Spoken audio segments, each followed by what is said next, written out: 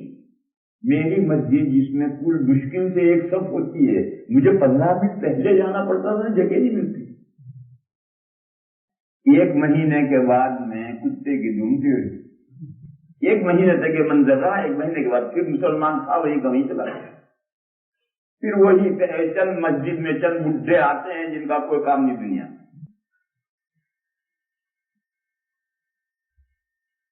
وہ حالات آئے, مگر جب تک وہ حالات کی سنگینی رہی مسلمان سنبھلا رہا.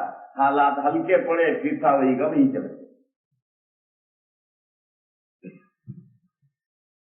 تو ایسے حالات ہمیشہ آتے ہیں. 9/11 کا کوئی مسئلہ جو ہے, اس کے بعد جو حالات آئے ہیں وہ یہی حالات, یہ حالات تو امت پر آتے ہی رہتے ہیں.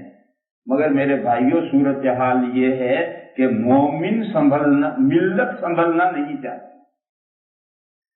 اور یہ سوال کرنے والے یہ چاہتے ہیں کہ اللہ میاں کب بدلیں. ہمیں تو نہیں بدلنا, ہم تو جس لائف پر ہیں, جس زندگی پر ہیں, جس طرح کھاتے کماتے ہیں, جس طرح چلتے پھرتے ہیں, اوڑھتے بچھاتے ہیں, کرتے دھرتے ہیں, ہم تو اسی لائن پر رہیں گے. ہم تو ایک اینٹ ٹچ سے مس نہیں ہوں گے. اللہ میاں مہربان ہو جائیں اور حالات بدل دیں. میرے بھائیو, اللہ میاں ایسے کسی کے محتاج نہیں. حدیث قدسی ہے, اللہ پاک نے فرمایا کہ تمام آسمان والے اور تمام زمین والے اگر اللہ اتقا قلب رجل, جو بڑے سے بڑا متقی دل ہے, ایسے ہو جائے تو اللہ کی حکومت میں کوئی اضافہ نہیں ہوگا. اور اگر تمام آسمان والے اور تمام زمین والے اللہ ابجر قلب رجل, بدترین دل جیسا ہوتا ہے, ایسے اگر سارے ہو جائیں تو اللہ کی حکومت میں کوئی کمی نہیں آئے, ذرہ پر کمی نہیں آئے. وہ سمجھ ہیں, وہ بے نیاز ہیں, وہ کسی کے محتاج نہیں ہیں, وہ کسی کے ایمان اور اسلام کے محتاج نہیں ہیں. وہ ہمارا جو کچھ ہے وہ ہماری ہی فائدے کے لیے ہے, اور اللہ تعالیٰ جو کچھ کرتے ہیں وہ ہمیں ہی جھنجھوڑتے. تو اس لیے اللہ تعالیٰ کی جو شؤون ہے اور جو حالات ہیں یہ امت کے لیے تنبیہ. مگر عجیب و غریب دل سخت ہو گئے ہیں امت کے. آج آپ اندازہ کریں, آپ کو مشکل سے 20% لوگ 5 وقت کی پابندی سے مسجد میں نماز پڑھتے ملیں گے. 20%. اور یہ بھی میں مبالغہ کر رہا ہوں. اور میرے بھائیوں سنو, اللہ کے 2 معاملے ہیں, ایک آخرت میں معاملہ ہے, ایک دنیا میں معاملہ ہے. آخرت کا معاملہ انڈیویجول ہوگا, اور آخرت کا معاملہ انڈیویجول نہیں ہوگا, کمیونٹی کا معاملہ ہوگا. ایک حدیث شریف حضور نے فرمایا کہ ایک بستی ہے, اس بستی کے لوگ سارے بدکار ہو گئے. اس میں چند آدمی ایسے ہیں کہ جنہوں نے پلک جھپکنے کے بقدر اللہ کی نافرمانی نہیں کی. مگر جب میجورٹی بستی کی برے لوگوں کی ہو جاتی ہے اور اللہ کا عذاب آتا ہے تو اللہ تعالیٰ حضرت جبرائیل کو بلا کر حکم دیتے ہیں کہ اس بستی کو تباہ کرو. تو حضرت صحابہ نے پوچھا کہ یا رسول اللہ, وہ جو نیک لوگ ہیں اس بستی میں جن کی آنکھ جھپکنے کے بقدر بھی انہوں نے برائی نہیں کی, ان کا کیا ہوگا؟ اس نے وہ بھی تباہ کر دیے جائے. اور فرمایا کہ آخرت میں معاملہ ہر ایک کے عمل کے اعتبار سے ہوگا. یہ جو نیک لوگ تھے وہ آخرت میں نیک لوگ ہیں, جنت میں جائیں گے. یہ جو بد لوگ تھے آخرت میں بد لوگ ہیں, جہنم میں جائیں گے. لیکن دنیا میں جب عذاب آتا ہے تو پھر نیکوں اور بدوں کو الگ نہیں کیا تو ساری بستی تباہ کر دیا. یہ حدیث شریف ہے, اس سے قاعدہ بناؤ کہ آخرت میں جو معاملہ ہوگا وہ انڈیویجل ہوگا, جس کا جیسا عمل. لیکن دنیا میں معاملہ انڈیویجول نہیں ہوتا ہے، یا کمیونٹی کے ساتھ ہوتا ہے. کمیونٹی کی میجورٹی کیسی اس کے ساتھ ہوتا ہے. صحابہ کل 1 لاکھ یا کچھ زیادہ تھے، ان کی 10% وہ گیہوں تھے، ان کی پوری قیمت اٹھی. آج ملت جو ہے وہ اس بوری جیسی ہے کہ جس میں 20 کلو گیہوں ہے، 80 کلو جو اس میں کوڑا ہے. تو ایسی گیہوں کی بوری جس میں 80% کوڑا ہے، 20% گیہوں ہے، اس بوری کو کون خریدے اور اس کی کیا قیمت اٹھے گی؟ لہذا میرے بھائیو، اس دنیا میں جو اللہ کے معاملے ہوتے ہیں یہ اس وقت تک نہیں بدلیں گے، اور یہ جو وقتاً فوقتاً امت پر یہ حالات آتے ہیں، یہ امت کے تنبیہ ہوتے ہیں کہ امت اپنے آپ کو بدلے. میں مثال ہوں، 2 موٹی موٹی باتیں، سارے اعمال پر امت نہ عمل کرے، 2 موٹی موٹی باتوں پر اگر امت 10% نہیں 90% عمل شروع کر دے. ایک تو ہر مسلمان 5 وقت پابندی سے آ کر جماعت کے ساتھ نماز. دوسرا، ہر مسلمان کے پاس اس کے آئی ڈی ہو جسے وہ پہچانا جائے کہ مسلمان. نیو یارک میں سڑک پر کھڑا تھا، گاڑی کے انتظار میں، میرے ساتھی جو گاڑی لینے گئے تھے، دور پارک کی ہوئی، ایک صاحب آ رہے گا دیکھ رہا ہے، سمجھا پتہ نہیں کون مسلمان، یہ نہیں معلوم. جو میرے قریب آیا تو مجھے سلام کر کے گزرا. مجھے شرمندگی ہوئی، ایک مسلمان کو میں نے سلام نہیں کیا، اس نے مجھے سلام کیا. مگر میں کیا کرتا ہے؟ مجھے اس نے پہچان لیا کہ یہ مسلمان ہے تو اسے سلام کیا مجھے، اور میں اسے نہیں پہچان سکا. اگر میں پہچانتا تو اس کو میں سلام نہ کرنے دیتا، میں بڑھ کر سلام کرتا. مگر میں پہچانوں تبھی تو سلام کروں. اور میرے بھائیو، یہ ملک تو ایسا ہے، ہمارے یہاں تو ڈومیسٹک میں کوئی آئی ڈی نہیں مانگتا، اور یہاں تو میں نے دیکھا امریکہ جا کر آ کر ہر ایک آئی ڈی دکھاؤ، کوئی کارڈ گرین کارڈ دکھاؤ، کوئی اور کارڈ دکھاؤ، پاسپورٹ دکھاؤ. آئی ڈی کے بغیر اپنے ملک کے لوگوں کو بھی آگے نہیں بڑھنے دیتے. تو میرے بھائیو، اللہ میاں کہیں بھی آئی ڈی چاہیے. آج غور کرو، ایک بس ہے، ایک ریل کا ڈبہ ہے، اس میں 3 سردار جی بیٹھے ہوئے ہیں، تو سارا ڈبہ دیکھے گا یہ سرداری، وہ سرداری، وہ سرداری، اور کسی سرداری کو چھیڑنے کی ہمت نہیں ہو سکتی کہ دوسرے 2 سردار جی بھی. اور اسی ڈبے میں 30 مسلمان بیٹھے ہوئے ہیں، اسی بس میں 15 مسلمان بیٹھے ہوئے ہیں. ایک بیچارہ گاڑی والا ہے، جو چاہے اسے چھیڑ دے، کیونکہ وہ جانتا ہی نہیں کہ اس ڈبے میں کوئی اور بھی مسلمان ہے، اس ڈبے میں، اس بس میں کوئی اور بھی مسلمان ہے. وہ سمجھے یہ ایک مسلمان ہے، جو چاہے چھیڑ دے. اور اگر یہ معلوم ہو جائے کہ اس ڈبے کے اندر 35 مسلمان بیٹھے ہوئے ہیں، یا اس ڈبے میں اس بس میں 15 مسلمان بیٹھے ہوئے ہیں، کسی کی مجال نہیں ہے کہ کسی مسلمان عورت کے آنکھ مارے، یا کسی مسلمان عورت کو چھیڑے، یا کسی مسلمان عورت کو ستائے، ممکن نہیں. تو یہ دوسری چیز ہے کہ ہر مسلمان اسلام کی آئی ڈی اپنائے. اسلام کی آئی ڈی 2 ہے، ایک پتلون میں، ایک چہرے پر ہے. پتلون میں سمجھے نہیں سمجھے تو ہنسے کیوں نہیں سمجھے مگر ہر ایک کے پتلون میں کھول کھول اس آئی ڈی کو دیکھے گا کون؟ اور ایک آئی ڈی سائن بورڈ لگا ہوا ہے، چہرے پر ہے، ہر ایک کے چہرے پر سب سے پہلے نظر پڑتی ہے. آئی ڈی اللہ نے وہاں رکھی. یہ آئی ڈی مسلمان کے پاس ہو جائے 10% نہیں 9%، اور 5 وقت ہر مسلمان آ کر کے نماز پڑھے مسجد میں، تو میرے بھائیوں، یہ جو اغیار ہیں، پرائے ہیں، ان کے تو پجامے خراب ہو جائیں گے. یہ سمجھے پجامے خراب ہو جائیں، اور پھر ہنسے کیوں نہیں جب ان پر اتنا خوف کاری ہو ان کے پجامے خراب ہو جائیں گے. لیکن ملت بدلے جبھی تو حالات بدلے. کسی کو نہیں ستانا. اسلام امن کا مذہب ہے، اسلام امن کا مذہب ہے، اسلام امن کا پیغام لے کر آیا ہے. ہر ایک کے ساتھ صلح و شانتی اور ہر ایک کا بھلا چاہنا، یہ اسلام کی تعلیم. لہذا ہمیں کسی کو نہیں ستانا، ہمیں اپنی وضع پر آ جانا. اپنی وضع میں یہی 2 چیزیں ہیں، 5 وقت کی پاس. اگر ہر بستی میں سارے مسلمان 5 وقت اکٹھا ہو جائیں تو دیکھنے والوں کے ہوش خطا ہو جائیں. اور ہر مسلمان کے آئی نظر آئے تو کبھی کسی مسلمان کو کوئی نہیں ستا سکتا. تو اس لیے میرے بھائیوں یہ جو سوال ہے کہ 9/11 کے بعد میں مسلمان کیا کریں، مسلمان یہ کریں، یہ اللہ کی طرف سے تنبیہیں ہیں، یہ حالات تنبیہات ہیں، اور مسلمان نہیں سمجھے گا تو پھر اللہ میں جوتا ماریں گے، پھر نہیں سمجھے گا پھر جوتا ماریں گے. دیکھو مکتب میں استاد کسے پیٹتا ہے؟ جس بچے سے تعلق ہوتا ہے.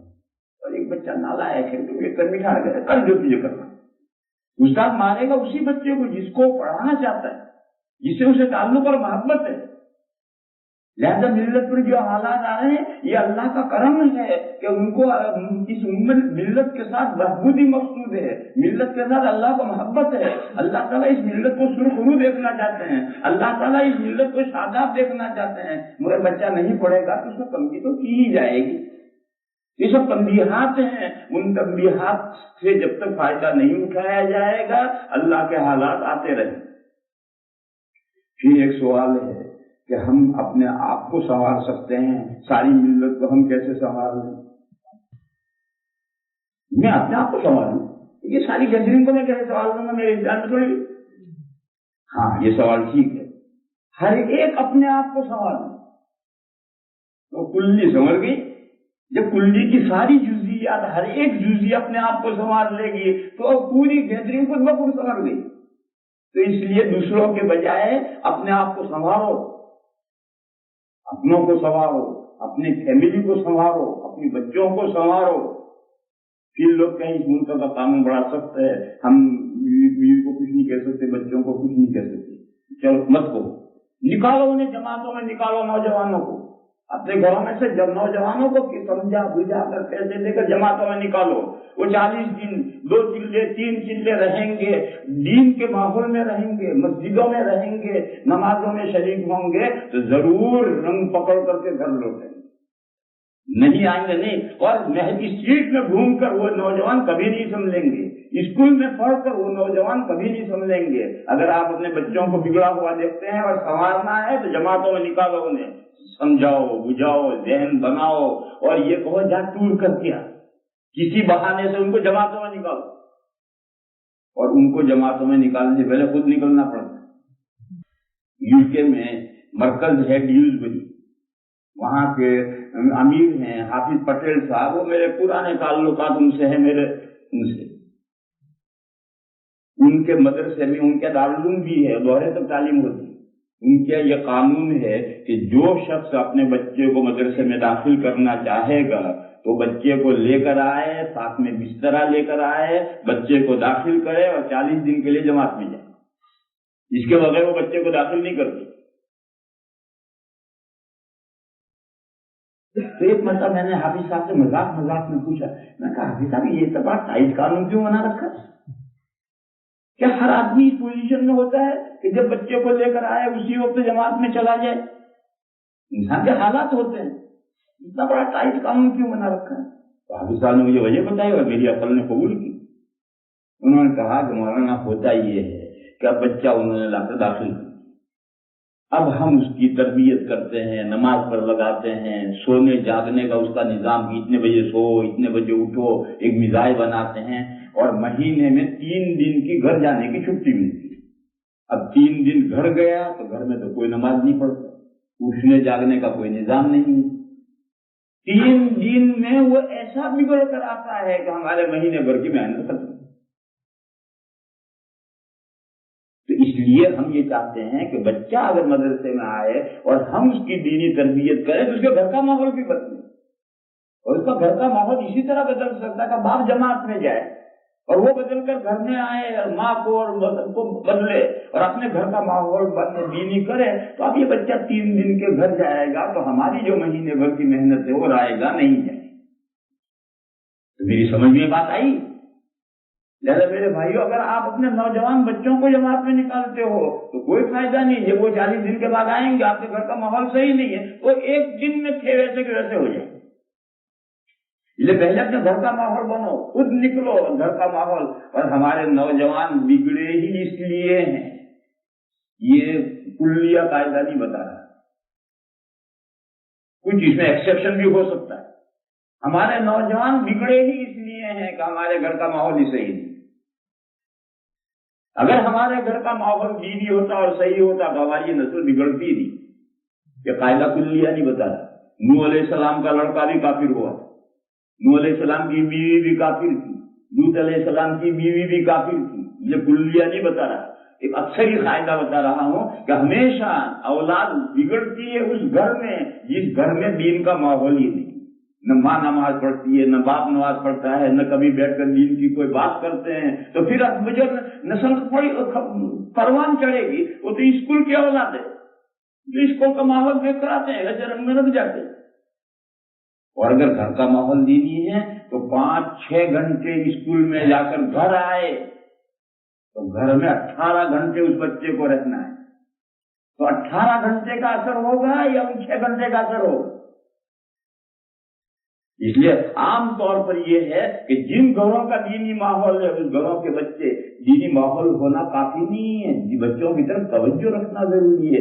ذرا کوتاہی دیکھو فوراً اصلاح کرو. سوراخ ڈیم میں ذرا سا سوراخ ہو جائے اسے بند کیا جا سکتا ہے. جب اس ڈیم میں شگاف پڑ جائے دھڑ دھڑ پانی نکلنے لگے, اب کسی کے بس کا نہیں شگاف کو بند. اس لیے میرے بھائیو اپنے گھروں کے ماحول سنوارو. اللہ تعالیٰ مجھے بھی توفیق عطا فرمائے, آپ سب کو توفیق عطا فرمائے. خود بھی جماعتوں میں نکلو, اپنے آپ کو سنوارو, گھر آ کر اپنی فیملی کو سنوارو, اپنے نوجوانوں کو جماعتوں میں نکلو. اس طرح سے ہر آدمی اپنے اوپر محنت کرے. اور میری پوری فیملی مجھ سے الگ نہیں, وہ میں ہوں. اللہ نے فرمایا یا ایھا الذین آمنوا قوا انفسکم واہلیکم نارا, اے وہ لوگ جو ایمان لائے ہو اپنے آپ کو دوزخ سے بچاؤ اور اپنی فیملی کو بچاؤ. لہذا میں اور فیملی مل کر کے 1 یونٹ ہے. لہذا اس طرح سے اگر 1 یونٹ ہر 1 یونٹ اپنے آپ کو سنبھال لے تو پوری ملت کا سنورنا کوئی دشوار نہیں. اور یہ اللہ کی تنبیہات اسی لیے آتی ہیں کہ امت سنبھلے. امت جو راستے سے بھٹک گئی, چاہے عمل کے اعتبار سے بھٹک گئی, وہ راہ راستہ کی طرف لوٹے. میرے بھائیو یہ آخری بات ہے. اب پھر بات کرنے کا موقع ملتا ہے یا نہیں ملتا ہے. یہ جو آخری باتیں میں نے کہی ہیں اس کو محفوظ رکھو اور محفوظ رکھ کے عمل کرنے کی کوشش کرو. جب تک اس پر کام نہیں ہوگا کوئی فائدہ نہیں ہوگا. اس کے بعد رمضان شریف کی صورت حال یہ ہوتی ہے کہ دوپہر کے بعد دماغ کا ایک اسکرو ڈھیلا ہو جاتا ہے, بات بات پر غصہ آنے لگتا ہے. اس رمضان میں ایسا پہلے سے زیادہ ہوا. پہلے اتنا مجھے غصہ نہیں آتا ہے, کیوں بڈھا ہوتا ہے تو ابھی بے قابو ہوتا ہے. اور شوگر پہلے سے زیادہ بڑھنے لگی ہے. پہلے روزانہ آدھی گولی لیتا تھا, اب 2 گولی لیتا ہوں وہ بھی ناکافی ہوتی ہے, 4 گولی لینے کو نہ بتائیے. تو اس لیے رمضان میں بعض بھائیوں کے ساتھ میں نے نازیبا برتاؤ کیا ہے. کسی کو ڈانٹ دیا, کسی کو کچھ کر دیا. میں نے ناراضگی سے نہیں کیا. آپ حضرات کی محبت میرے دل میں, محبت نہ ہوتی میں کیوں پڑا رہتا.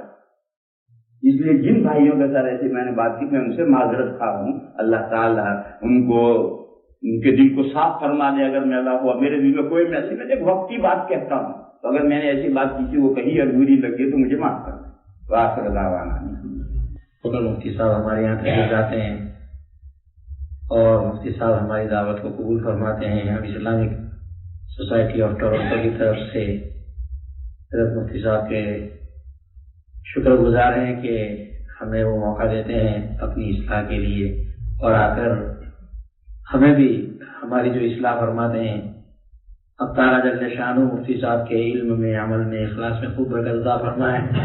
ان کے سائے کو تعدیر ہم پر قائم رکھے اور ہم تمام کو آئندہ آنے والے وقت میں بھی انشاءاللہ ان سے زیادہ فیض حاصل کرنے کی توفیق عطا فرمائے. دعا کرتے الرحمن الرحیم الحمد للہ رب العالمین والعاقبۃ للمتقین والصلاة والسلام علی محمد وآلہ وأصحابہ اجمعین. ربنا آتنا في الدنيا حسنة وفي الآخرة حسنة وقنا عذاب النار وقنا عذاب القبر وقنا عذاب الحشر وقنا عذاب الفقر وقنا عذاب الدين واحشرنا يوم القيامة مع الأبرار.